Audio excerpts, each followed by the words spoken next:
प्रभु भाव प्रिय हैं, पदार्थ प्रिय नहीं हैं। हम क्या पदार्थ प्रभु को अर्पित करते हैं ये प्रभु नहीं देखते, किस भाव से अर्पित करते हैं यही प्रभु एकमात्र देखते हैं।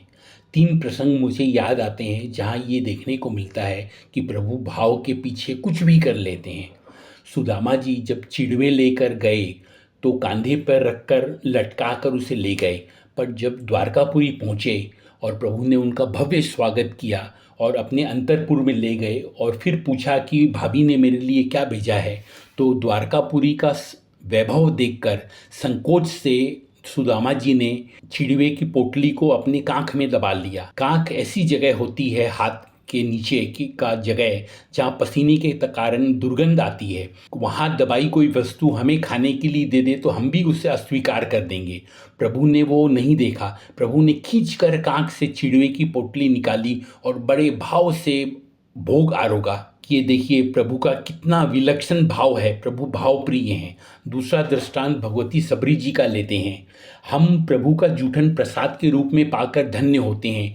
मंदिर में प्रभु को प्रसाद चढ़ाया जाता है और वो प्रभु स्वीकार करते हैं, उसका जूठन हम पाते हैं प्रसाद के रूप में। यहाँ प्रभु सबरी जी के मुख से चखा गया जूठा बेर बड़े भाव से पाते हैं। प्रभु रास्ता बदल कर यानी मार्ग बदल कर सबरी जी से मिलने आते हैं और नियम तोड़कर बेर बेर आरोगते हैं। प्रभु का नियम था कि स्वयं जानकी माता और लक्ष्मण जी के हाथों के अलावा किसी का कुछ ग्रहण नहीं करना। ये प्रभु ने रामावतार में वनवास के दौरान नियम लिया था। प्रभु ने उसे तोड़ा और भगवती सबरी जी के जूठे बेर प्रभु ने पाए। क्यों? क्योंकि उसमें भाव था, भाव प्रिय हैं प्रभु। तीसरा दृष्टांत अपने भगवती विदुरानी जी का लेते हैं।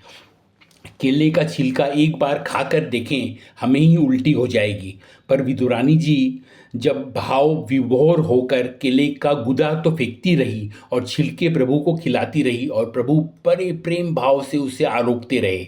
जब विदुर जी पहुँचे और उन्होंने देखा कि ये विदुरानी क्या कर रही है तो उन्होंने विदुरानी जी का हाथ पकड़ा, उन्हें रोका।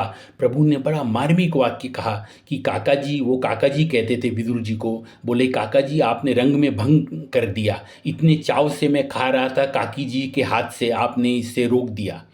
तीनों दृष्टांत से हमें पता चलता है कि प्रभु भाव प्रिय हैं, इसलिए भाव से प्रभु की सेवा करनी चाहिए और भोग निवेदन करना चाहिए। जय श्री हरि।